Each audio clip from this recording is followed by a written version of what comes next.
Yadunat, everyone. We'll go ahead and get started now. Thanks so much for joining. My name is Ali Kandaya. I serve as a volunteer on the Aga Khan Economic Planning Board, and I'll be serving as your moderator this afternoon.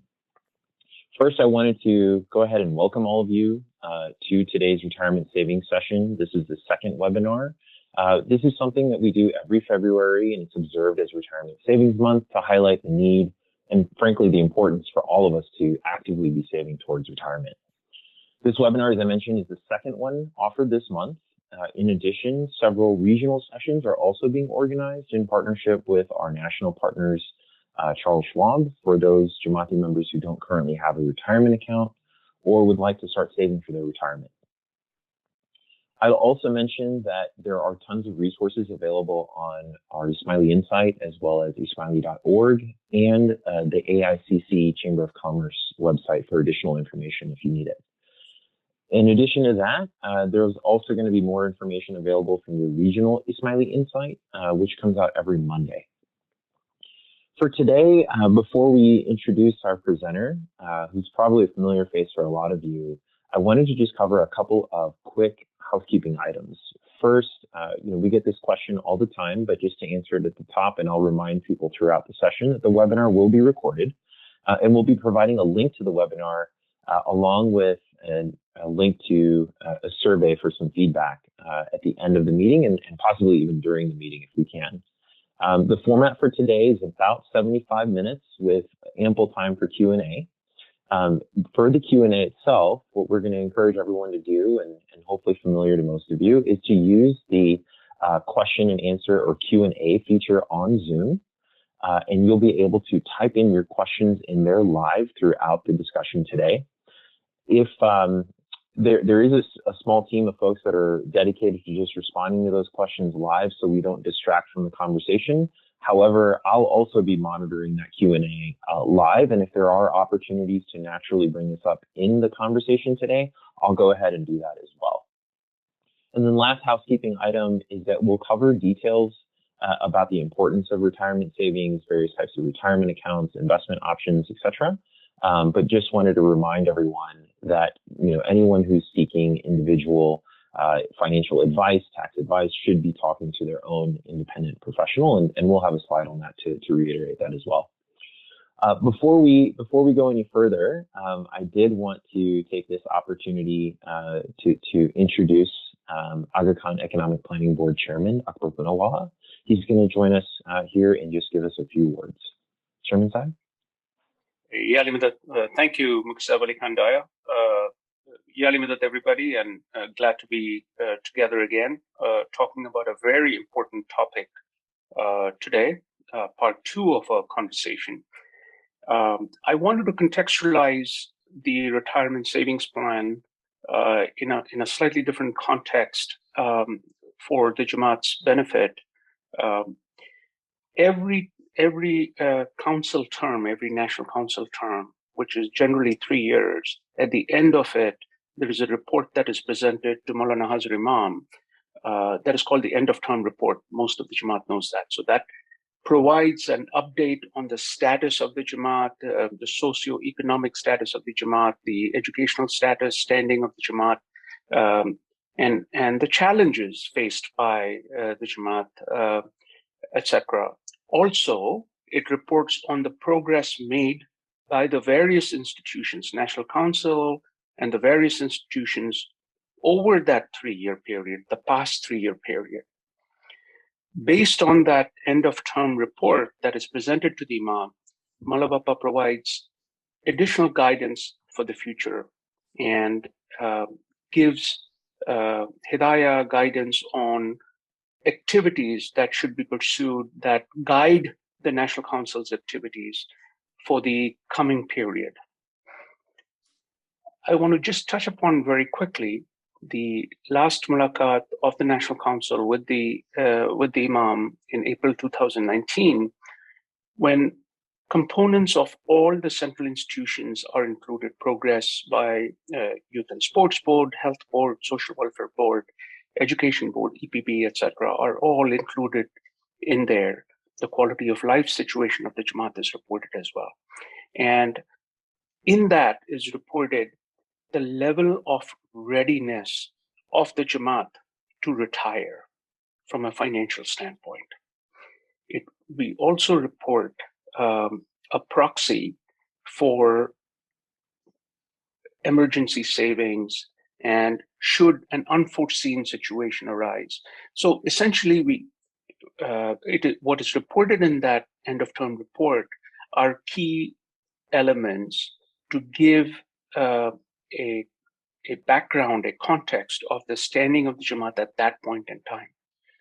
And at the last instance in April 2019, when the last report was presented, the Imam was very happy with the progress on the retirement saving, the emphasis on the retirement savings, and there was a good discussion on this particular topic. And there was some discussion around the partnership with Charles Schwab, the program that had been launched not just by the CPB, but the work that had been done by previous EPBs and previous national councils and institutions as well. And yet, the need for continued focus on retirement savings. And that's the piece that I would like to underline, that retirement is one aspect of life where even in the US, which is very rich in giving credit out to consumers, for retirement, nobody will give us a loan. Nobody will give us credit for retirement. So we're going to have to self-provision for our retirement. And that is a very basic elemental fact. And whatever people's views are about Social Security, whether there will be adequate Social Security at the time that they retire, depending on when they retire, what the status of Social Security is or not, whether even what will be available will be adequate for a good quality of life in retirement. Those are factors that people have to take into account. People also have to take into account the rising inflation, the cost of living that one is experiencing and experiencing more so of late. And one has to think about self-provisioning, self-providing for one's retirement, especially where lifespans are growing, longevity is extending. So people are living 80, 90, 100 years of age, and yet they'll be in retirement for 20, 30, 40 years, not having enough money for retirement or running out of retirement. So we'll have to provision for far longer periods of time. So these are very obvious facts, which most of us understand. These elements were covered in the retirement savings plan webinar, the first one on January 30th, which is also on the Ismaili USA website. You're encouraged to see it if you haven't yet, or you can reach out to the team. But the key elements that I'd like to underline, emphasize, is that it is absolutely important to have retirement plans, a separate bucket for retirement plans, to save for retirement, purposely, deliberately for retirement, and perhaps over most other savings. And not just do it on a one-time basis, but keep doing it recurringly every year. So whether you're in a business or in a profession or in a job, it is incredibly important to save for retirement because we have to provision for those 30 or 40 years, should that be the case. And the EPB, the Economic Planning Board, is willing and able to support the Jamaat in guiding them, but the initiative has to be on the part of the Jamaat. So kindly take this into account that if you don't have a retirement account, please do think about setting one up. If you're not contributing to one, please think about contributing up to the maximum as best as you can, and not just one for yourself. If you have for every spouse, earning or not earning spouse, this is something which is imperative. So we have to think about setting up a plan for us and for our spouse as well. Last point, we also reported in the last Mulakat to Maulana Hazar Imam that February is observed as a retirement savings month in the US Jamaat. Why is that the case? Because April 15th is the general tax filing deadline for individuals. And we wanted to make sure that the Jamaat is reminded that they need to contribute towards the retirement savings plan. And February is a good time to remind them because we have until April 15th to make the contribution. Thank you very much for dialing in. As you know that these recordings are available, I'd like to also point out what a good job the team has done. Mitha and the team, Karim Lalani, Azra Bandali, Arusha Hussain, and Tasneem Ibu, along with Aziz Abdulaziz and Mukhi Ali Khan Daya, under the leadership of Jamil Habib, our national AKEPB member. Thank you very much. There are 7 articles which you might find of interest on long-term care, on tax savings credit, compounding, emergency savings, etc. So if you have some time, please take a look at that. And please make saving for retirement a habit. Even if you have other assets set aside, business assets, etc., think of this as a dedicated sleeve, a separate bucket, which we need to have as an adequate protection against a long-term retirement. Thank you. I wish you the best. Yali Madad. Thank you so much, Chairman Saib, and couldn't agree with you more, right? Retirement savings has to be continuous and intentional. And I think it's one of the themes that we're going to hear resonating throughout the conversation today. And with that, I wanted to go ahead and introduce Dr. Aziz Malik. And as we're pulling him up on the screen, I'll just tell you a little bit about him. But for those who have not had the pleasure, Dr. Aziz received his Bachelor of Science in Electrical Engineering from Cornell and his Master of Science and PhD from the University of California, Berkeley in Electrical Engineering and Computer Science. After working for IBM Research for 4 years or so, he transitioned to Wall Street. And there he worked at Goldman Sachs, Morgan Stanley, Deutsche Bank, and other firms as well. He's been retired for about 9 years. His last job at Deutsche Bank was as Director of Quantitative Services for the Americas region in Global Markets Finance. And he also carries professional designations of a CFA or Chartered Financial Analyst and a Financial Risk Manager or FRM. He's not only well-credentialed in finance, but also has direct firsthand experience of saving for retirement and managing his own savings throughout his retirement years. He's provided several services to the Jamaat over the years, whether that's Education Board, Economic Planning Board, Grants and Review Board, and also completed some time and knowledge Nazarana projects for the Aga Khan Foundation and Aga Khan Agency for Microfinance, both in Geneva, Switzerland. Was that right, Aziz? Was it in Geneva? Yes. Well, awesome. It was for the Geneva offices, but they were done remotely from the home. Fantastic. And just as a reminder for everyone, we're going to go ahead and dive in. And Aziz, I think you've got some slides to share with us. But just to remind everyone to use the Q&A section of Zoom. Second, to make sure that if you have any thoughts or comments on the presentation, there will be a survey link that's going to be sent out along the way. And lastly, that we are recording this webinar. So there will be a link to that sent out as well. Aziz, over to you. Thank you, Ali Khan, and Yali Madad to everyone. First, we would like to disclose that this is an initiative by the Aga Khan Economic Planning Board to present educational information related to retirement.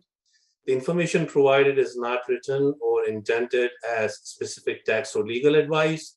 Individuals are encouraged to consult with their own tax and legal counsel.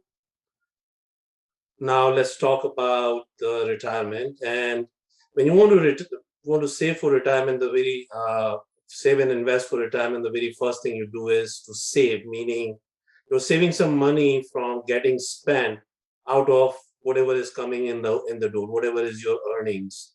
So saving is essentially just putting aside some cash. Now, where should you put your saving? And first of all, everybody should realize that putting it at home in cash is not a good idea. It can get stolen. It can, God forbid, if there's a fire, it can get burned down. So you should really put it in the bank. And the reason to put it in the bank also is that in most cases, it's going to be insured, meaning even if the bank goes bankrupt, there is a federal government insurance that is carried on that deposit, and the federal government is going to reimburse you the full amount that was in your account up to $250,000. Now, what bank account should you choose? Should you put it in checking, saving, certificate of deposit, etc.? That really depends on how readily available you want your money to be. If you're going to be writing a lot of checks and this is money that you want to spend on a day-to-day basis, then checking account is the best. If this is a money that you're saving or putting aside for emergency use, then saving account is a good idea. If saving account is usually going to pay you some interest, if you just go to your brick and mortar bank, you may not get anything to speak of. But online savings account are currently paying about 0.5%. Now, you can also consider putting it in CDs or certificate of deposit to earn a little bit higher interest, but then the money is not readily available. If you need to take the money out in an emergency, you'll have to break the CD and you'll have to pay some penalties. Investments, on the other hand, is the next step. If you're saving for retirement, just leaving it in cash is not going to do it because things keep on getting more and more expensive. There is something called inflation. We talk about that in more detail later. So in order to keep up with the inflation and be able to continue to maintain your standard of living, you really are forced in a way to put your money at some risk so you can earn a higher return at least that matches inflation and maybe exceeds the inflation. So that's where the investment part comes in. It will involve some risk. The potential profit will be a lot higher than what you can get in a bank account. Usually it will be harder to access it because you will have to sell your investment, and usually that involves some transaction costs, and if the market conditions are not good, you may end up taking some losses as well. Examples are stocks, bonds, and mutual funds. So what are stocks? Stocks are ownership stake in a company. So if you are a stockholder of, say, Apple, maybe you own just 100 shares of Apple, you are a part owner of Apple, a very small owner, but a part owner of Apple. So how do the stocks actually give you return? Two ways. One is that many companies, not all the companies, but most of them, Apple included, give you what's known as dividend. Dividend is essentially sharing your profit with you, the shareholders. But a more significant way that the stock investment grows is by the price appreciation. Remember, these are businesses that you're part owner. So if you own like a grocery store or a beauty parlor, you know that if the business is thriving, you're getting more customers, you have a lot of revenue and profit. If you were to go sell the business, you're going to get a lot higher price than compared to a business who's not thriving. Same thing with stock. If the company is very profitable, it has very good growth prospects, the stock price will show that. Stock price, after all, reflecting the value of the company. Now, what are bonds? Bonds are essentially just loans. So when you buy a bond, you are lending money to the government. The US Treasury Department issues a lot of bonds, and that's how they fund our national debt. Possibly to your municipality, possibly to the town that you live in. Those are called municipal bonds. Or it can be to a corporation like General Motors or General Electric. They also need to borrow money to run their business from time to time. So those will be the corporate bonds. So bond is essentially just a loan that you're giving, and apparently the risk that the loan may not be paid back to you or the interest may not be made available to you on time is higher with corporate bonds and municipal bonds compared to the government bonds, compared to the Treasury securities issued by the United States Department of Treasury. So how do you invest in these things? You can, of course, buy individual stocks, but that's not a very good idea because you don't have enough of a diversification. If you, for instance, just buy one or two stocks, something bad happens to that company, you can lose a lot of money. So what you need is diversification. Same thing with bonds. You can buy individual bonds, but again, you will have to manage them yourself. You will have to decide whether to keep them or not, whether to sell them, what additional bonds you want to buy. This is not easy to do. I mean, there are people who do that, and it takes developing some expertise, and on an ongoing basis, it requires you to dedicate some time and effort. But an easier way is to buy a mutual fund. Now, what is a mutual fund? So supposing that there is a new mutual fund that's coming to the market, and they approach me and they say, this is how we intend to invest the mutual fund assets. And supposing I like, and I think that they have very good prospects of growing my money very rapidly, and supposing I agree to give them $10,000, supposing they come to you and you give them $5,000, and somebody else gives them $100,000. So supposing at the end of the day, all told, they have collected like $10 million. So what they will do is they will collectively invest all $10 million on behalf of all the people who have given them money. So they will start buying securities, whether it's stocks or bonds. And by the way, you will know upfront what they are going to buy, because they will tell you what their objective is, what their limitations are in terms of what type of assets they can hold. But on day one, they will declare what's known as the net asset value, or the price of a share of the mutual fund. Usually it's declared at $10. So I gave them $10,000. They will give me 1,000 shares. You give them $15,000. They will give you 1,500 shares, so on and so forth. And from there on, if the prices, if there is market appreciation, if the prices go up, if there is dividend and interest of the securities that they hold in that pool of money, the net asset price or the price of the mutual fund will go up. And that's a more logical way for people who are not really that much into finance and don't want to develop expertise in managing individual stocks and bonds to invest. Exchange traded funds, ETFs, are very similar to mutual funds, except that they trade on the stock market just like individual stocks. And in order to invest in them, you really need a brokerage account. So like we said, I mean, stocks and bonds represent different kind of risk. Now, there are other Aziz, can I just pause you right there for a real quick question? So it sounds like, if I'm understanding correctly, it sounds like what we're alluding to in the previous slide is there are different types of investments. There are also different types of accounts to house those investments. And then there are different ways that those investments are managed, right? Whether you yourself are managing it or you have other groups of individuals that are managing it on your behalf. Is that accurate? That is accurate, but I wanted to specifically focus on the risk difference between stocks and bonds. But what you're saying is perfect, right. Okay, so there are the investments, the stocks and bonds we saw. There are other investments out there. There are, you can invest in real estate, you can invest in precious metals, so on and so forth. And they all represent different risk. And as a general rule, the higher the risk you take, the higher the potential for the return. But of course, the risk can go against you, and you may end up losing money too. So you cannot lose sight of that. So people will have some natural risk tolerances based on their experiences and based on how much money they make and how much they have saved already, and also based on their age.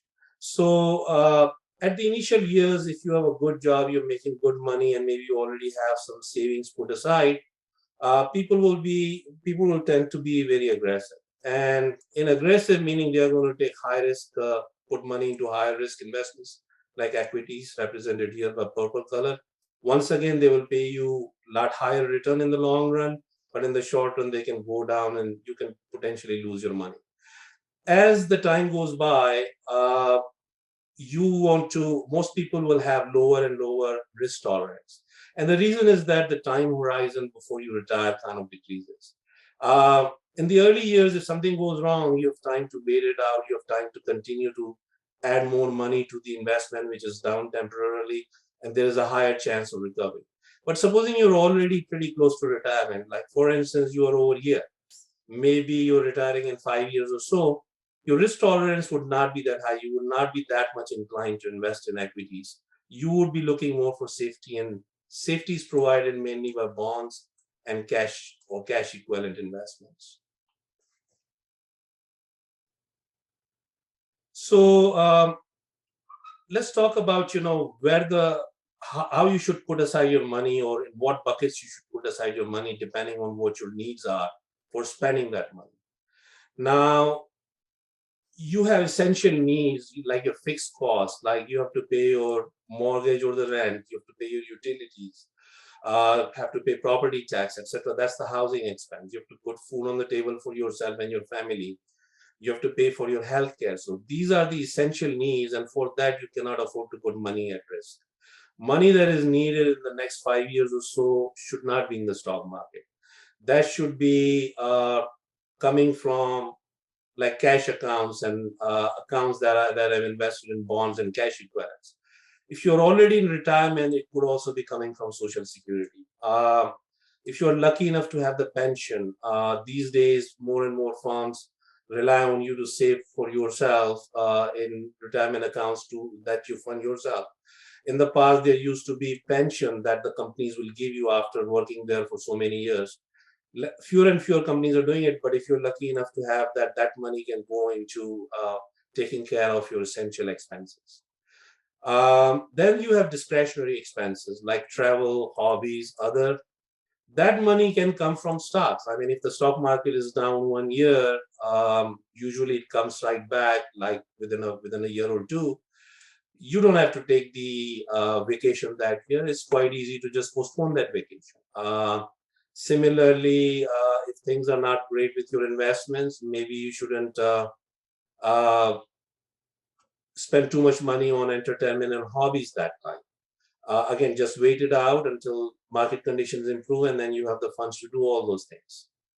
So essential expenses come from reliable and predictable sources. Discretionary expenses come from investments that can potentially give you higher return over time.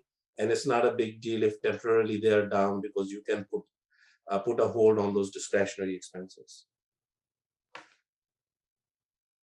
So now, when you are investing for your retirement, the question is how much you should have. Initially, in the early years, you're just starting, so your nest egg or altogether the entire retirement saving that you have would be fairly small. Hopefully, it continues to grow over time. And when you actually reach retirement, on the first day that you're retiring, your nest egg should be approximately 15 times your income. So you're making $100,000 a year at the time of retirement. This should be roughly $1.5 million. Now, this is not a hard and fast rule. Clearly, if you're making like $500,000 and you're not spending anywhere close to that, and maybe you are living with only $150,000, $200,000 a year, you really don't need 15 times $500,000, which is $7.5 million to retire. But this is a rule of thumb to adhere to and try to shoot for. So now let's talk about compounding. What exactly is compounding?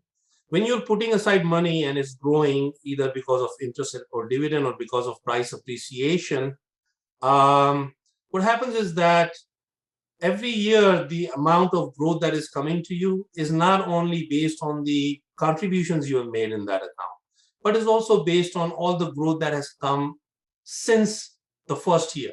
So for instance, if you are in the 10th year of your saving, the growth that will come in the 10th year would not only be because of the initial contributions you made, but also the growth that occurred in the first 9 years. So you can see that growth gets more growth, and that results in what's known as exponential growth. So that's what compounding is all about. So let's take a look at an example. Supposing you're 20 years old and you put in $6,000 into your retirement account, like for instance, an individual retirement account on IRA. And you do that for 5 years, right? Just for 5 years. So altogether, how much you've really contributed? $6,000 times 5, which is $30,000, right? But because you are getting an interest or growth rate of 7% per year, at the end of 5th year, you actually have a little bit more. You have 34, not 30,000, but $34,504. Now, from that point on, you let it just compound on its own. You're not putting any additional contribution in it, and you wait until you retire, say, at the age of 70. But you will have $725,000 because you're giving 45 years for the compounding to take place. And every year, your money is growing based on all the contributions you made and all the growth that had come until that year. It keeps on going and going. $725,000 for an investment of just $30,000 is great return, but of course you have to wait like 45 years. You started at the age of 20. After you contributed for 5 years, you were at the age of 25, and now at the age of 70 is when you are reaping the benefit. What if you cut down that compounding time? You're cutting it down by like 15 years. So you're starting at the age of 35. By the time you put the $30,000 in, you're already 40, and now you've got only 30 years. You still get pretty good amount. I mean, at the end of 5 years, it's still the same, 34,504. But at the age of 70, you have 263,000. Well, not as good as $725,000, but still pretty good amount, right? But you see the trend. The longer you wait to start saving for retirement, the lower the amount that you will have in your nest egg at the time of retirement. So the message is very clear. Start saving for retirement as soon as possible. And there is one other important point I want to make. Now, I don't believe there are many people in the audience who are at the age of 20 or 25. So why do we have this age bracket? Now, most people who come out of college will get their first job, maybe not at the age of 20, but maybe around the age of 25. And their first job may not pay them very much, and they may not be inclined to save for retirement, or maybe actually not be that much thinking about the retirement years, because they just began their career. So you as a parent, if you can afford it, and only if you can afford it, can encourage them to invest in a retirement account by actually giving them an incentive. For instance, you can tell them, look, for every dollar you put in, I will reimburse you 50 cents on a dollar. Or if you can afford it, every dollar you put in, I will reimburse you the whole dollar, up to $6,000 per year. One thing important to remember is that it has to be their earned income. In order to put in $6,000, they have to have earned $6,000 that calendar year. But if you give them that incentive, you can see what a great thing you would have done for them at the time that they retire. So now we have a poll question. I will hand it over to Ali Khan for that. Yeah, certainly. And this is mostly just to kind of reiterate the point, but you should see the poll launching in your Zoom window on your screen or on your mobile device. But I'll go ahead and read the question out loud and we can see the responses live. The question is, if you invested $1,000 per year at age 27 and averaged an annual return of 10% per year, how much would you have 40 years later at age 67? We'll just give everyone a moment to respond here.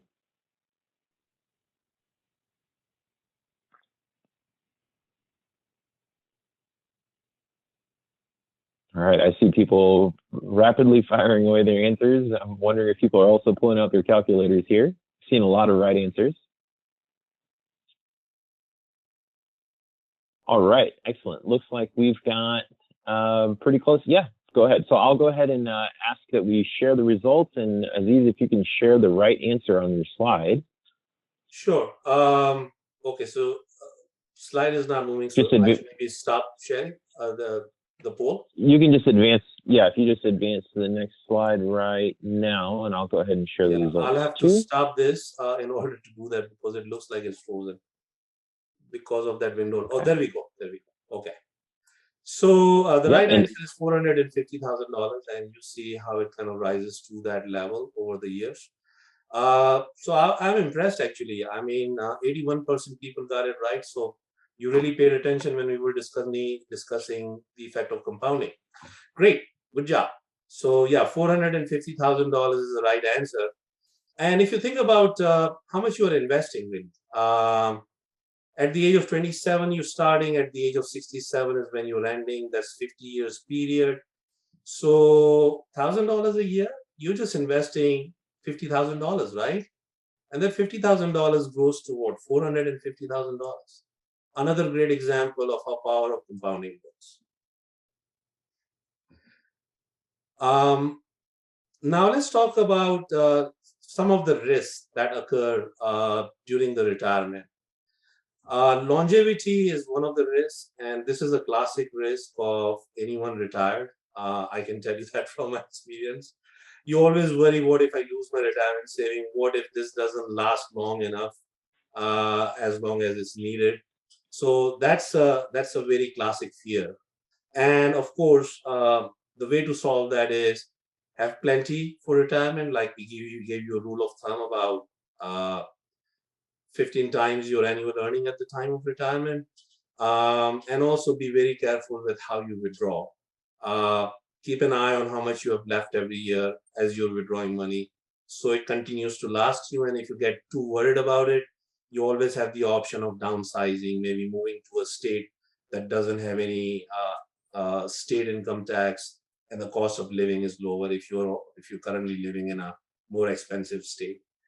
Inflation actually is a problem. Inflation just means that prices just go up from year to year. Now, for the longest time, the inflation was not even 2% in the United States for the last decade or so. And the Federal Reserve Bank, which is the central bank of the United States, responsible for managing the price stability, that means inflation, actually was trying to get us up to 2%. But because of what happened with COVID and because how it affected the supply chains around the world, this has really shot up. Inflation, the typical measure of inflation in the United States is Consumer Price Index, or CPI. And the government puts that out every month. Now, it was quite shocking for me personally to see what the latest reading was in January. So between January 2021 and January 2022, the inflation rate was 7.5%. 7.5% not happened in the last 40 years. This is the 40-year record. So that is a problem, because what it really means is that the goods and services you enjoyed in 2021, in order to maintain your quality of life and get the same goods and services, it's going to cost you 7.5% more. If you spent, like, say, $10,000 for something, maybe you spend $10,000 on your utility bill. Your utility bill in all likelihood is $10,750 now. So just watch how you're spending. Sometimes you may have to tighten your belt. Sometimes you may have to downsize. Sometimes you may have to relocate if you begin to feel that your investment may not last you for a long time. Healthcare is another issue. Unfortunately, as people age, their healthcare expenses go up, and that need to be managed very carefully. Fortunately, in the United States, we have a system of Medicare and Medicaid. Medicare, everybody gets Medicare if you're paid into the system. Medicaid is available to those who don't really have much savings and are kind of struggling and already of sufficient age, not having to work anymore.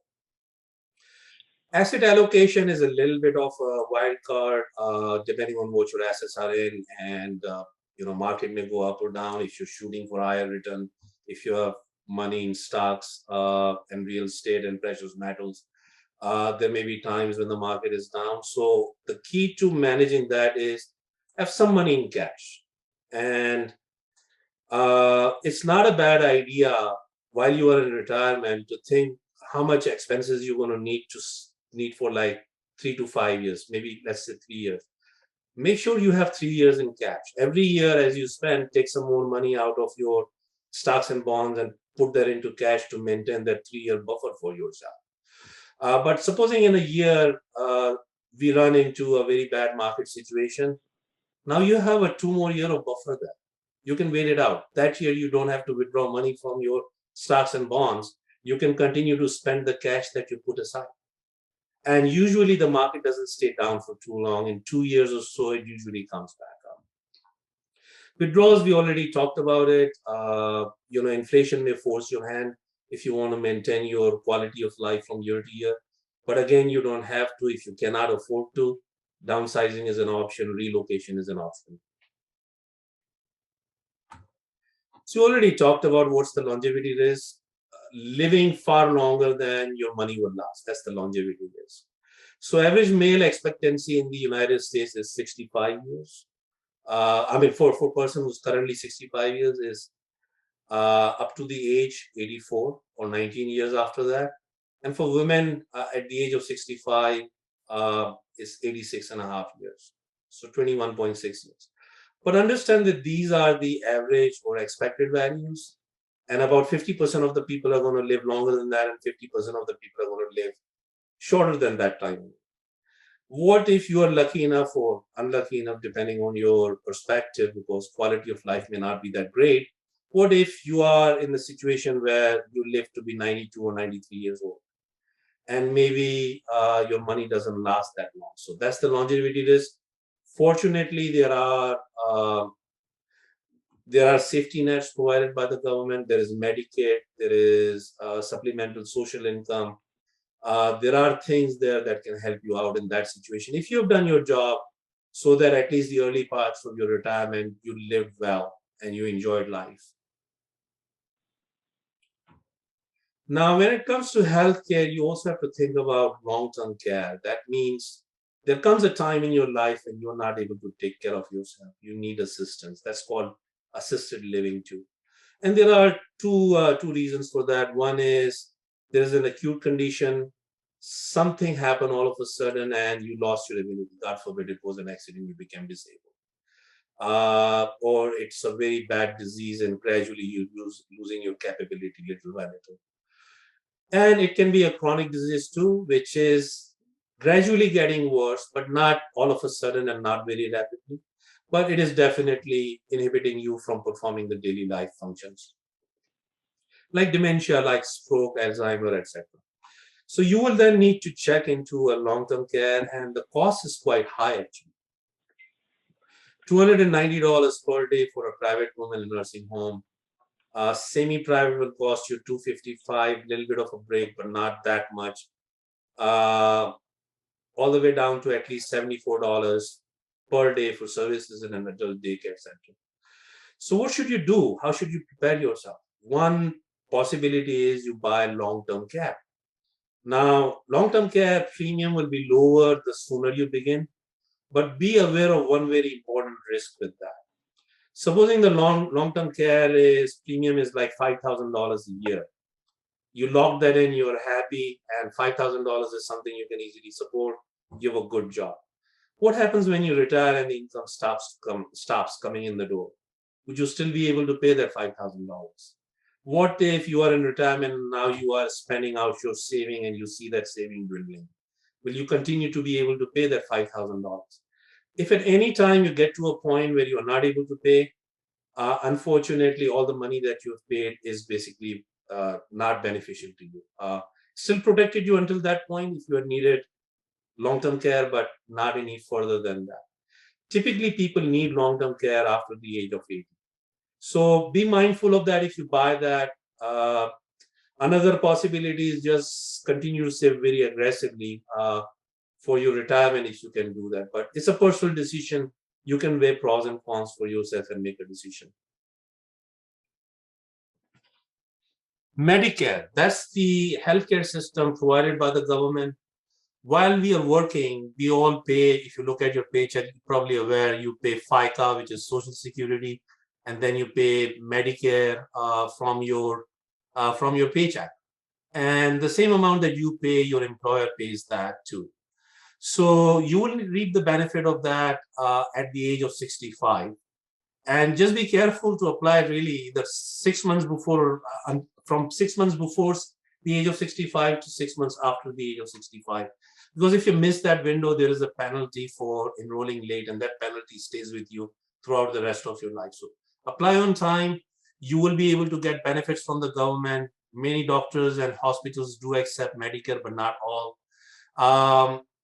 And unfortunately, Medicare actually traditionally covers only about 64% of your health costs, especially if your state didn't really participate in Medicare expansion, which was part of the Obamacare or Healthcare Act, Affordable Healthcare Act. You can, of course, do the research and find out what it is. Also, lately, in some states, there is a choice of getting what's known as Part C Medicare, which is more like an HMO, where you get a package deal. You can go only to their doctors, And they can actually even cover some of the traditional costs which are not normally covered by the traditional Medicare. But that's something that you have to research for your own state. So again, coming back to inflation, one way to look at inflation is, as I described, goods and services will cost you that much more. 7.5% inflation year to year, every year you're going to be paying 7.5% more to just maintain your standard of living and get the same goods and services. Unfortunately, that doesn't last that much. The Federal Reserve Bank, our central bank, is trying very hard to curb that in and bring it down to about 3% or so. But another way to look at it is, what is the purchasing power of $1,000 that you have in the bank right now? Say it gives you whatever currently costs $1,000. What happens after a year? This is just a qualitative graph. It doesn't buy you as much as what you could buy for $1,000 in the current year in say 2022. In 2023, maybe it will only buy you what you could buy for $800 in 2022. So on and so forth, and your purchasing power keeps on dropping because of inflation. At the age of 75, maybe it only buys you like what used to cost you just $625 in the year 2022. So you can see that your purchasing power keeps on dwindling, and then you once again have the same choices. What should I do? Cut down my expenses or spend more? Should I draw more from my account? And once again, it depends on how much you have saved. You should do your calculation and see what's likely to happen if you increase your expenses. Asset allocation is another thing to watch out for, and we already talked about it. If you are in assets which are somewhat risky, whether it is real estate, whether it is bonds primarily, stocks, primarily not bonds. There may be times when the market is down and your returns that year is not good, and maybe when you incurred a loss. And the way to handle that, as I mentioned earlier, is to make sure you have about 3 years of expenses just put aside in cash. Every year as you spend, take more money from the risky assets and move that into cash. But in a year that the market is down, don't do that. You have 2 years of buffer. Wait it out for up to 2 years and see if the market comes back up, and then you do the necessary withdrawal, so that once again you have 3 years of saving put aside on the sideline. Rate of withdrawal, we already talked about that too. Inflation may force your hand and may require you to take more and more money out as the time goes by. But once again, you have to be careful of how much you have saved and what your bond rate is, how much you're taking, and how long it's supposed to last.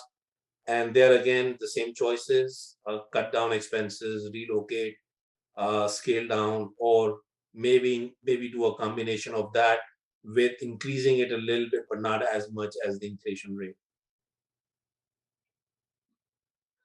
So how do you prepare for retirement? Get organized, get your affairs in order, bank information, investment, real estate, retirement accounts, debt, etc.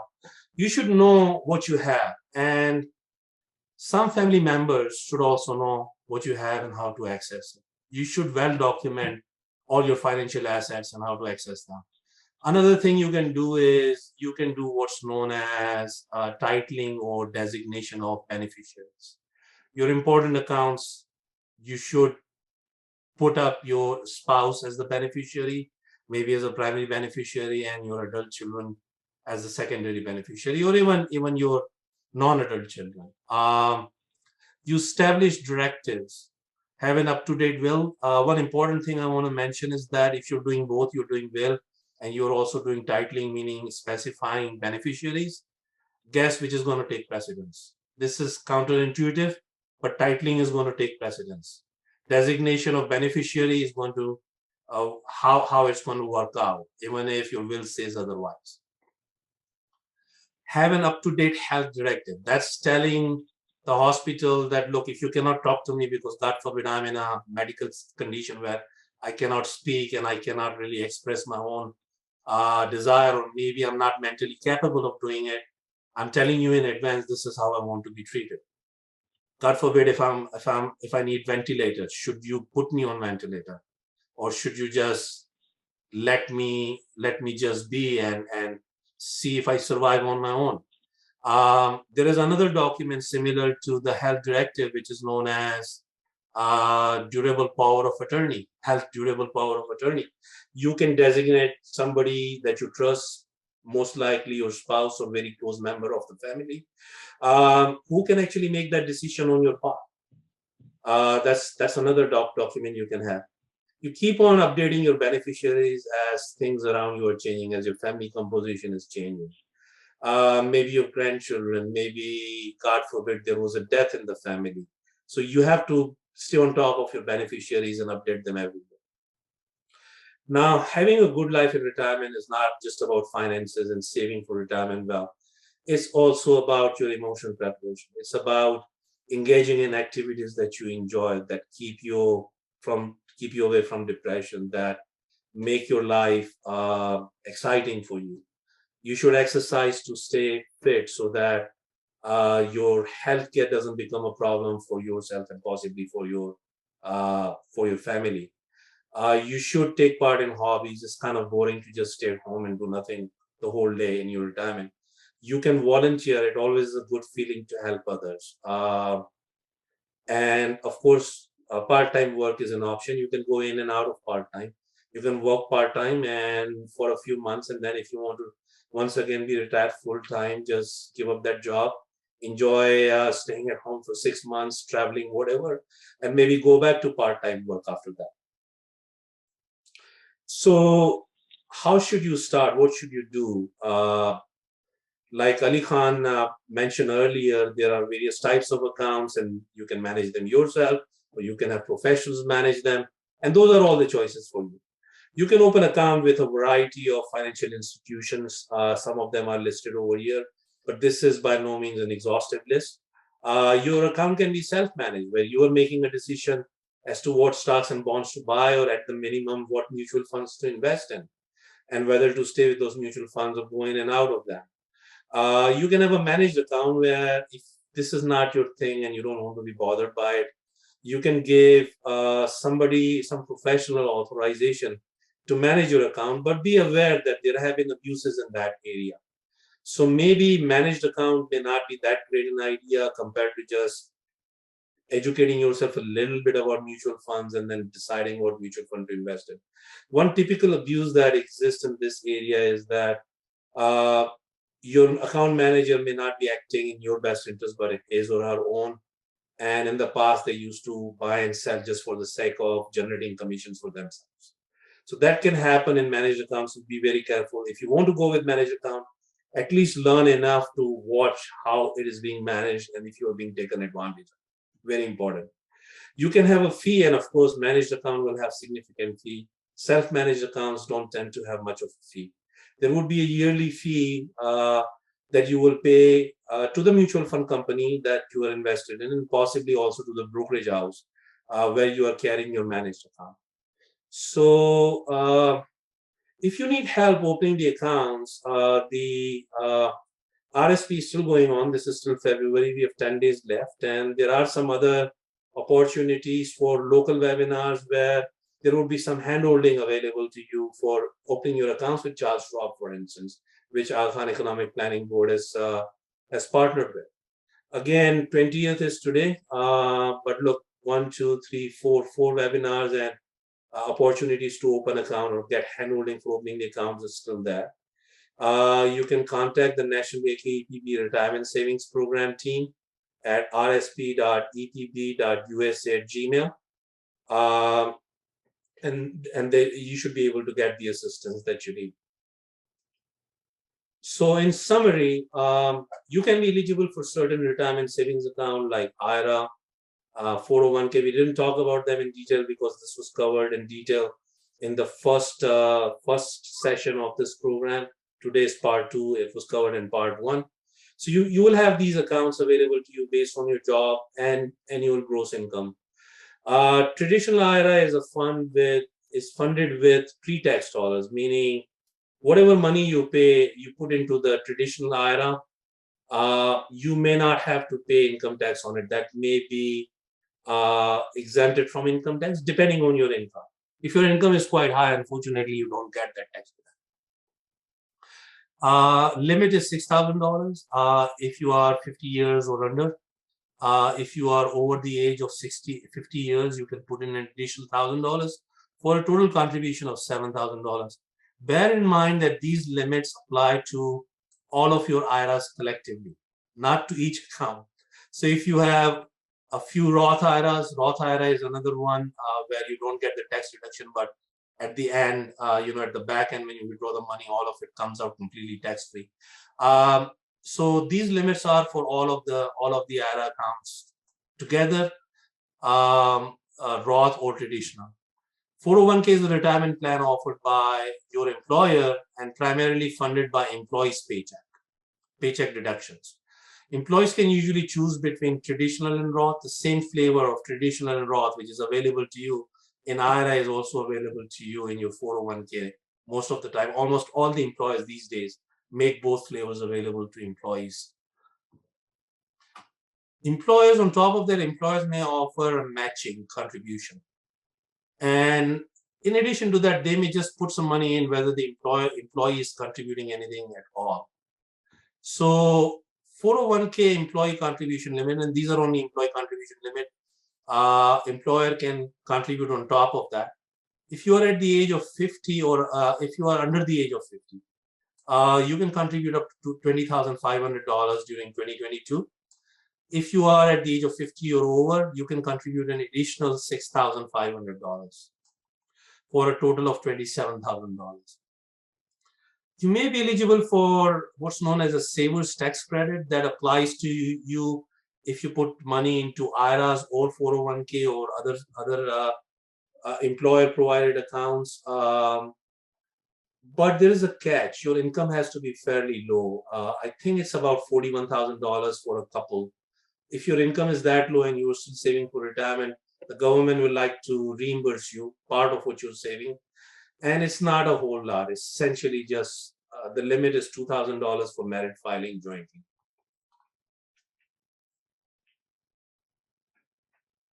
Okay, so continuing on with the summary, investment risk tolerance changes the closer you get to the retirement. I would say investment risk tolerance decreases the closer you get to the retirement years. Risk tolerance can be evaluated based on longevity, inflation, healthcare, asset allocation, and withdrawals. So all of those things will factor in your risk tolerance, and it will actually, if you understand all these things and you kind of take a look at them, you will come to your own conclusion as to how much risk you are taking, how much risk you're comfortable taking. Put away at least 3 to 6 months worth of expenses in an emergency fund. I would say more like 6 months than 3, possibly even 9 months, because things do happen. We do go through recession. There are floods that shut down businesses. You want to be able to pay your bills. If that happens, if your income is temporarily suspended, you have to have that much money put aside in an emergency fund, preferably in an FDIC insured bank savings account. If you have a high deductible health plan, check to see if you have a health savings account available to you. This account is really great, but think of that really as a supplement to your healthcare needs. Now, there is a tendency for people to think of that as yet another retirement account, and that's not really a good thing. But if you're really using it for healthcare along with your high deductible insurance, health insurance, then this is great because the money you put in is tax-free, and so long as you're using it to pay for the healthcare needs or the healthcare expenses not covered by the insurance, you can spend it completely tax-free. Nobody will ask you for tax. Not the federal government, not the state government. But if you're thinking of that as yet one more retirement account, and if you do the side-by-side comparison, for instance, with traditional IRA, it doesn't look very good, honestly. And you can ask me questions in the Q&A, and I can give you specific reasons as to why it doesn't really measure up as a retirement account. Long-term care is an important expense to consider for retirement. Again, you can buy the long-term care, but understand that it may become harder and harder as you get further and further into retirement and your income starts to come in and your retirement saving continues to dwindle. Most people need it after the age of 80, and if you have to stop paying the premium, unfortunately, you will not get the benefit. You can begin claiming your Social Security between the age of 62 to 70. For most people, the full retirement age is 67. If you take it before 67, before your full retirement age, you will get lower benefits. And those lower benefits, well, you will be stuck with them the rest of your life. Now, they will, of course, continue to grow up with inflation. All Social Security benefits go up by inflation, but your base level will be lower than what it could have been if you had waited until the age of 67. Government likes to reward you if you delay taking it past the age of 67. They give you more of a benefit than you would have gotten at the age of 67. But understand that if you're taking it later, the government's obligation to pay you is fewer years because it's until you are no longer around. And that time span is lesser and lesser the later you start taking the benefit. And that's why they are able to give you higher benefit for taking it later. So best practices. You may need 75% of your current income level for your retirement years. And that is without making adjustment for inflation. If you're still 20 years from retirement, take your current net income, take 75% of that, and then adjust it for inflation and see what that comes out to be. That's what you're going to need in the first year of retirement. So don't forget the inflation adjustment. Contribute to your retirement savings on a monthly basis. You can put it on autopilot. Just especially if you are investing in mutual funds, let the financial institution where your mutual fund is, let them take the money automatically from your bank's checking or savings account every month in a fixed amount that you specify, and automatically plow it into your mutual fund. So you don't have to worry about remembering to do it, and you don't end up missing it accidentally.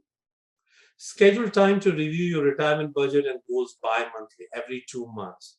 There's a good idea. You can, after you're kind of comfortable with it, you can do it like maybe every 3 to 4 months or every 6 months. But at the initial stage, definitely a good idea to do it bi-monthly. Check your Social Security account annually, and that's important for a variety of reasons. There's a website by the government called ssa.gov. Everybody who hasn't done it, please go to that website, enroll yourself, get a user ID and password, and then get an estimate of your Social Security benefits. They will generate it on the fly, put it on the screen in front of you, which you can download as a PDF file and save for your record. Now, they will also show you what your income has been in the past year on which Social Security was deducted. And it's important that that is correct. If they are giving you benefit for less of the income than they withheld Social Security for, your benefits are going to be less. They're going to shortchange you on the benefit. So you want to bring that kind of situation to their attention right away. Assess your risk tolerance based on longevity, inflation, healthcare, and asset allocation, as well as withdrawals. Meet with a CPA and financial planner at the beginning of the year. Again, that goes into how comfortable you are with doing things for yourself and how much help you need. If you need the help, is there, of course, it's worth paying for those services and getting CPA or financial planner.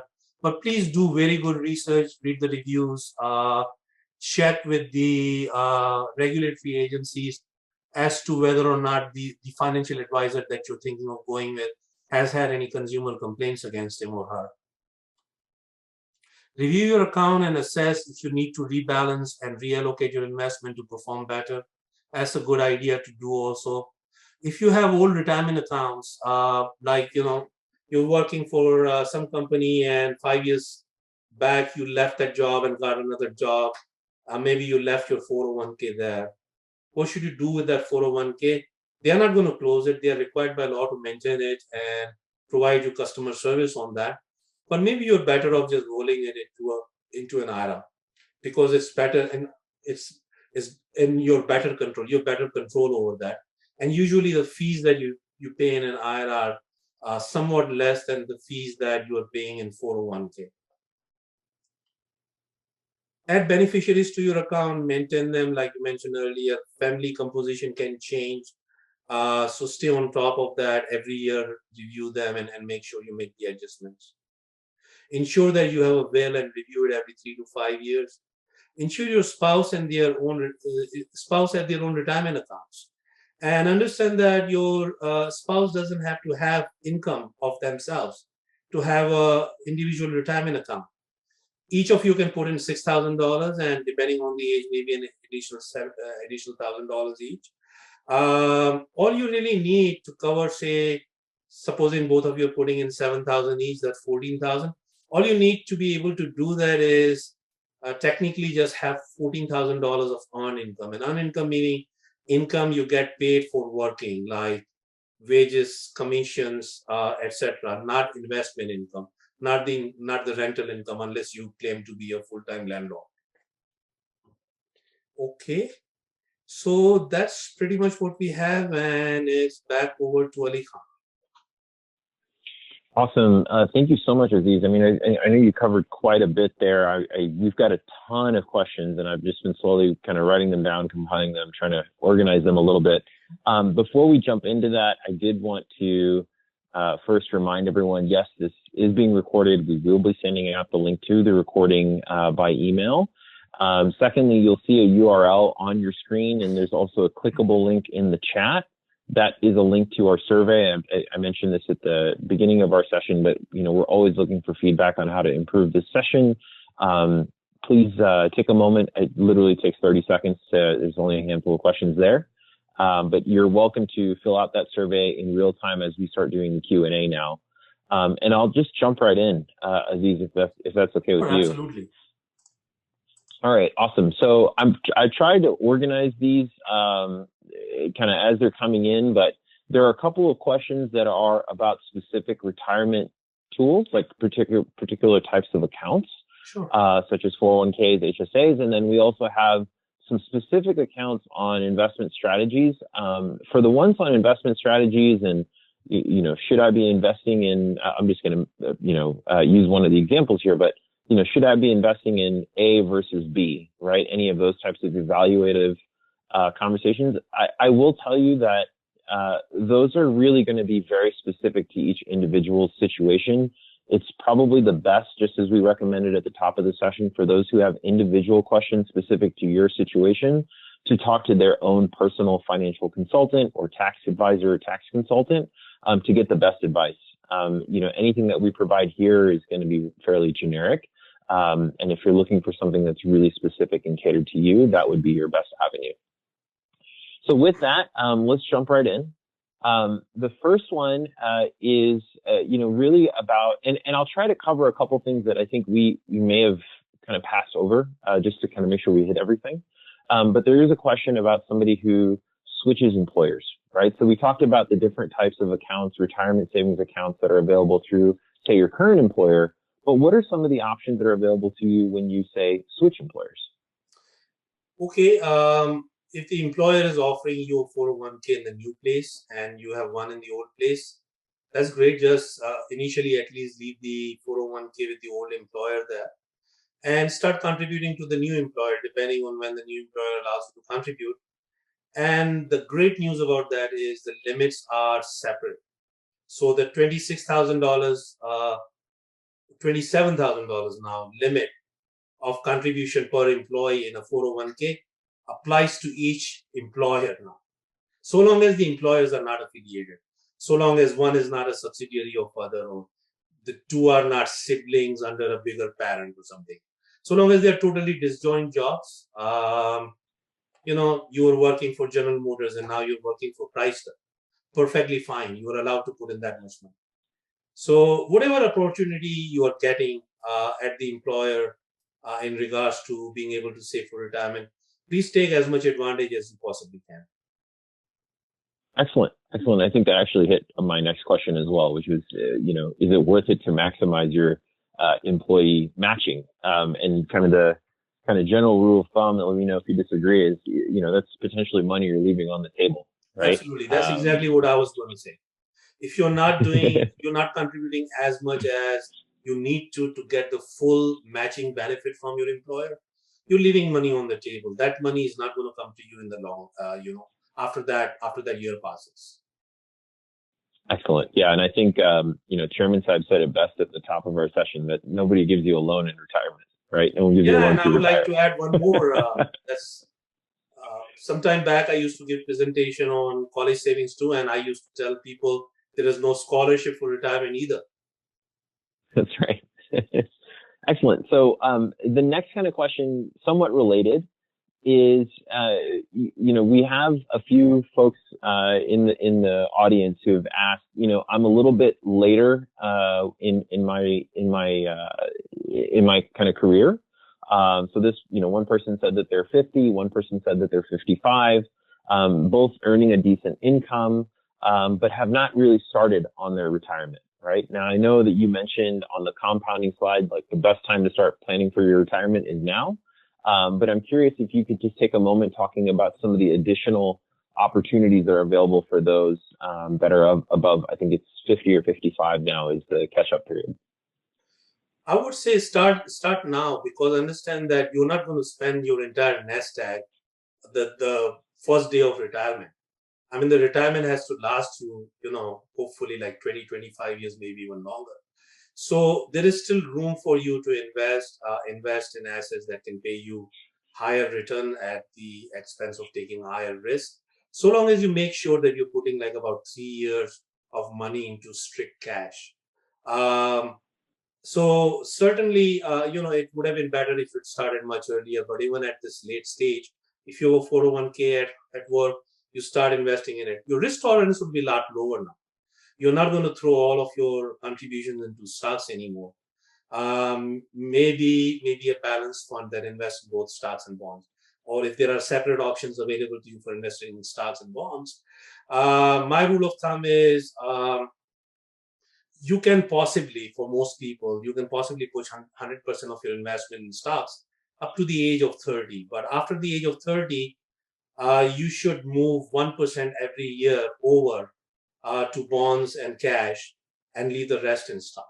So at the age of 50 or 55, was it 55 years old? Okay. There were actually two questions. One was somebody who's age 50 and the other is 55. Okay, let's say 50, right? So 50 is how many years past the age of 30? That's 20 years. So you can have 20% in cash or bonds, and the 80% can still be in stocks. And again, that's the rule of thumb. Closer you are to retirement, make sure you have enough of the expenses in cash to cover yourself if the market conditions deteriorate. So you're not forced to take money out of risky assets at the inopportune time. Okay. Excellent. And I think you hit on something else in that in your response that I think addresses another question, but I just want to confirm.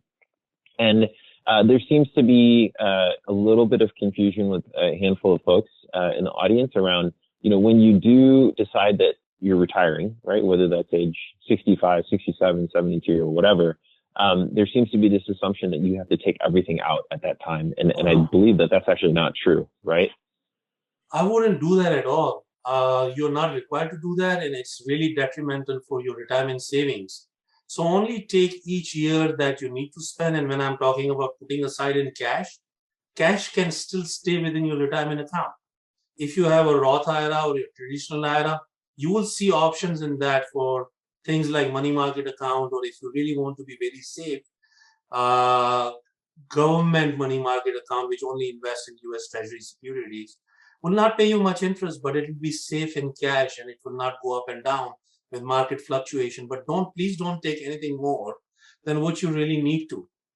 Look, I'll tell you about myself. What I'm doing, I have standing orders to my bank to just take about certain amount of money every month and just send it over to my bank checking account.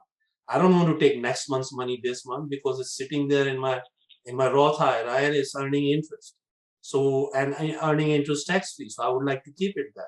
Only take it at the very moment that you need to. So once a month is fine, and only the amount that you expect to spend that month. Occasionally, if there is an emergency, I can go back to the bank and say, this month I want to take a little bit more, and they wouldn't say no. Excellent. Just kind of related, since we're talking a little bit about distribution, right? Like what happens as I'm approaching retirement and I'm thinking about how to withdraw and distribute my funds. There's a question here about some of the underlying assumptions of the 4% rule, right? And it may be worthwhile to just cover what the 4% rule is as well. Yes, so you've got a really educated audience. It's great. Wonderful. Yes, there is another name for 4% rule also. It's called Rule of 25, and we do cover it in some other retirement planning presentations like the one we give at FLPP.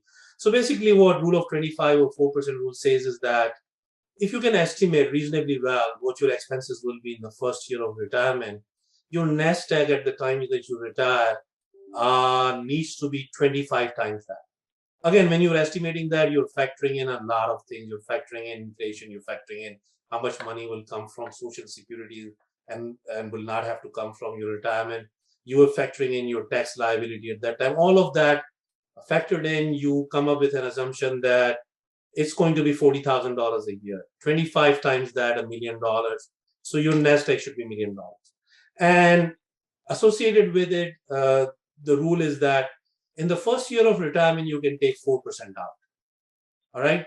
So whatever the money is, and you can note that 4% is exactly 1/25. So you multiply by 25, you're basically taking out what would you want to spend in 1 year. But after that, each year you can actually increase the withdrawal by the amount of inflation, provided, and this is a very important caveat, provided the rest of your money in that account is growing at the inflation rate. So inflation rate right now is 7.5%. If you got a growth of 7.5% next year, by all means, take out 7.5% more. But it used to be a lot easier to do when the inflation was under 2%. It's going to be a lot harder to do with 7.5%, and we have to see where it settles down. But if you do that, if you are able to get enough of a growth that you are matching the inflation every year, that strategy will last you exactly 25 years. That's why it's called Rule of 25. So initially, it's 25 times your expected expenses in first year. So that's 125 number one, and then 25 number two. It lasts you 25 years, strategy. So supposing you're retiring at the age of 65, it'll take you to the age of 90 before the funds run out. So that's Rule of 4% or Rule of 25. Excellent. Thank you. And the last question, I at least for right now, on distribution, is there a minimum amount for the? Well, I know there is, but can you cover what the minimum amount is for the required minimum distribution, and at what age you have to start? Right, sure. The rules recently changed. It used to be like 70.5 when you had to start taking it out, but now it's 72. But understand that required minimum distribution only applies to the traditional accounts, traditional IRA, traditional 401k, traditional 403b if you work for a non-profit organization. And as far as how much money you will take out, that depends on the life expectancy. So IRS uses the life expectancy table, and at the age of 72, you will look up your life expectancy. It's going to be different depending on whether you're a man or a woman. And then each year, because your age is growing, it's 71, 72, so on and so forth, your life expectancy will be different in that table, even if the table is not revised. So the idea is you take 1 over your life expectancy of your account balance at the end of the year. So supposing your life expectancy is 20 years, so you will take 1 over 20 years, which is roughly 5% of whatever the value of the account was on December 31st of the previous year. That's the rule. Yes, good thing is it's not applicable to Roth. So that makes Roth a great way to leave your assets, retirement assets that you're not going to spend, to your heirs, to your dependents. Here with the required minimum distribution, if you've been very successful in saving for retirement, maybe you've got a few $1 million sitting there, you'll be forced to take that. And the implication of that is, as the years go by and you're taking these amounts, it's going to put you in a higher tax bracket during your retirement years. And your tax bill will keep on increasing or will increase quite a bit when the required minimum distribution kicks in. Excellent. Right. Thank you. And thank you so much for kind of the deep dive there on distribution. I know a lot of people may be wondering, hey, I'm saving now, but what happens when I actually need to retire? So that's fantastic. Right. The other question or bucket of questions that we're getting are what does it mean when an investment or a type of investment vehicle says that it's not insured by the FDIC? Okay, the FDIC is Federal Deposit Insurance Corporation, agency of the United States government, although it says corporation, but it's backed by the federal government. and it only insures bank deposits of federally chartered banks. And that means cash only. So if you have an account with Wells Fargo or Chase, it'll be insured. You have an account with a foreign bank, it may or may not be insured unless they have a US charter. So yes, those are insurances only for the deposits in your bank. And it's not per account. That's another important thing to note. It's per customer. So if you have joint accounts, you and your wife have, or your spouse have joint account as well as individual accounts, the value of joint accounts would be considered to be owned half by each spouse. And then they will add up portions of your account value across all the accounts you have, except for retirement. Retirement accounts are not included. And if it's $250,000 or less, you're 100% covered by that. That means if the bank goes bankrupt, you will not lose that. Bank doesn't have money to pay you back because, when you give the deposit to the bank, they just don't sit on that. They actually lend it out, and maybe they lend it out to some very risky corporations and people, and they didn't get their money back, and that's why they are bankrupting themselves. Not your problem. Federal government is behind you. You're going to get your money back. So that's what FDIC is, and it's only for bank deposits, and it's only for cash deposits. There's a similar insurance available for credit unions, which also has the same limit. I don't remember the name for that, but in credit unions also, you're similarly covered. Right? Perfect. Excellent.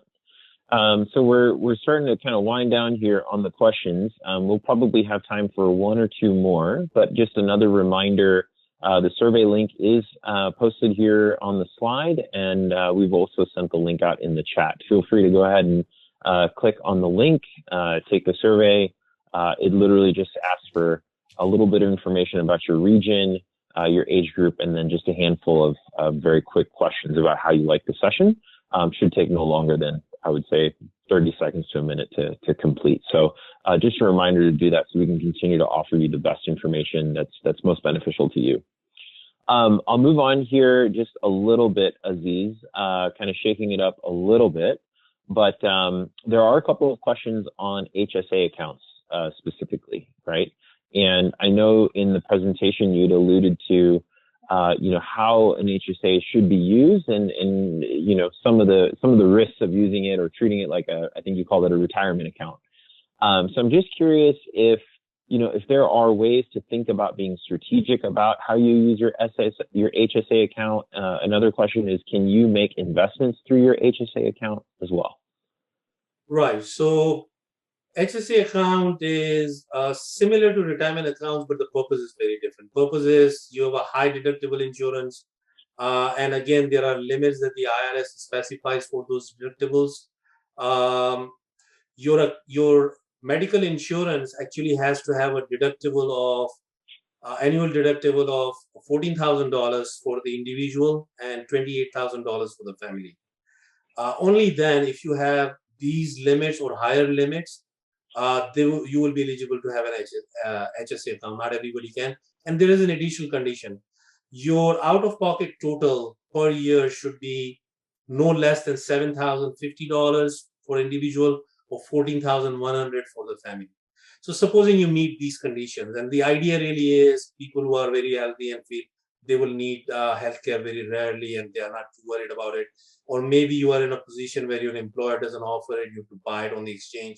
These plans are very expensive, so you decide to buy a high deductible insurance, and therefore the government tells you, okay, well, we will help you save for in case you need to use those medical benefits, and you have to pay the insurance, so that that deductible can then come from the HSA or health savings account. Now there is a risk over here. First risk that I want to make everybody aware of is that people have a tendency of starting to think about HSA as their savings account, like it's a regular savings account, it's my money.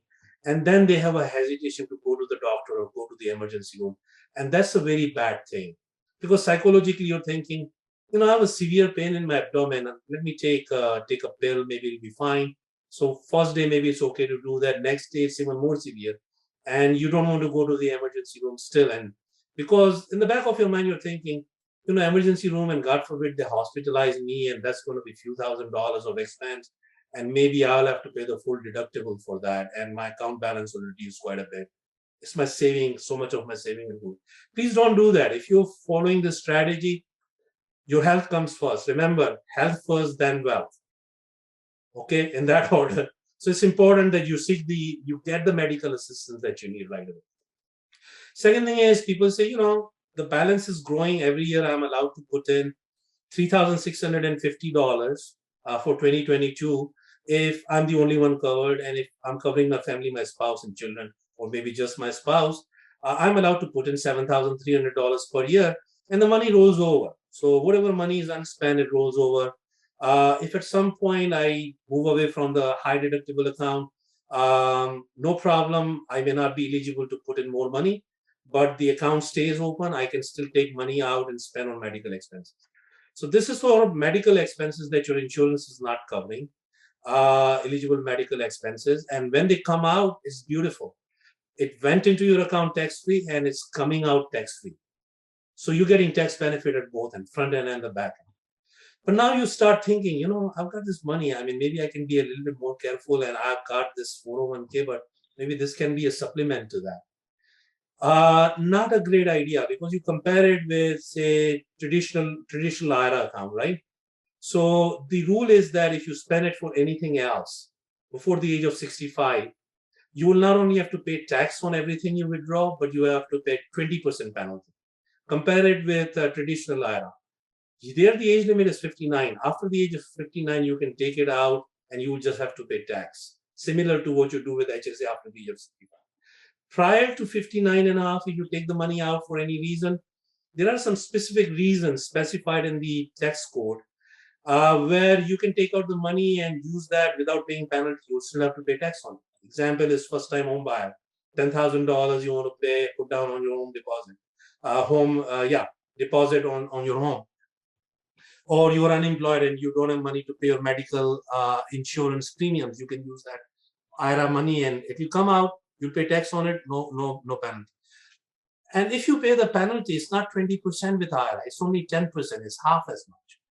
Similarly, look at the end, like what happens if, God forbid, something happens to you, there is money in the HSA, who does it go to? Unless you've designated your spouse as your beneficiary, in that case, it's fine. Spouse will take over the account and can run it as her own account or his own account. But if it's anybody else, if it's your child, they are required to pay tax on the fair account value on the day of your death. And just imagine how onerous that is. I mean, God forbid something happened in your family. They're thinking of, worrying about all the rituals and, arranging for burial and all that.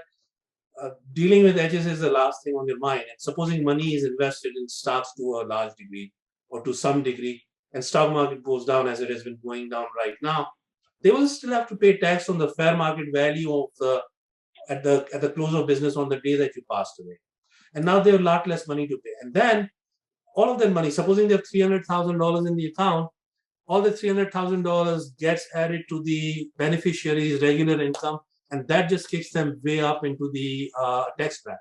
They will have to pay a pretty high amount of tax on it. Compare it with IRA. Your dependents, even if they are children, can take up to 10 years to withdraw. They can withdraw $30,000 to $40,000 each year, not bumping up the tax bracket, just paying the income tax at the same tax bracket as they're currently paying. So a lot more flexibility with IRA than with HSA. So on all majors, HSA just doesn't measure up as a retirement account. Please use it just for healthcare purposes. And one other benefit of HSA, which I forgot to mention, depending on your age, if you're buying long-term care, you can actually manage to pay some of the premium, not all the premium, but some of the premium for long-term care insurance policy from HSA. So essentially, you found a tax-free way of paying that premium. So hope that gives everybody a pretty good idea of the pros and cons of HSA. Excellent, thank you. And just a final reminder, I'm just taking a look at the last handful of questions that are in the bank here, and they're actually all individually specific, like they're going to depend on that individual situation pretty heavily. So my recommendation would be, for those folks who still have questions that we did not get a chance to answer today, please hold on to those questions, direct them towards your individual financial consultant or tax professional. And if you don't have a tax consultant or, financial consultant or tax professional in your network or already recruited, feel free to reach out to your local EPB team, and they're happy to help provide you with some names of folks that you can reach out to so that you can get that type of advice. We want to make sure that everyone has access to the advice that they need. One final reminder before we end today's session is to go ahead and take a moment to respond to that survey. Thank you again, everyone, for taking the time today. I think just even you spending 90 minutes with us today with Aziz and myself and Chairman Saib is already an investment in your future. And inshallah, you got some good advice coming out of this on some next steps that you can take towards your financial future. Aziz, anything else you wanted to add? No, wish all of them well and hope they have a great weekend of whatever right. is left. All right. Enjoy the rest of your Sunday, everyone. Take care and yadi.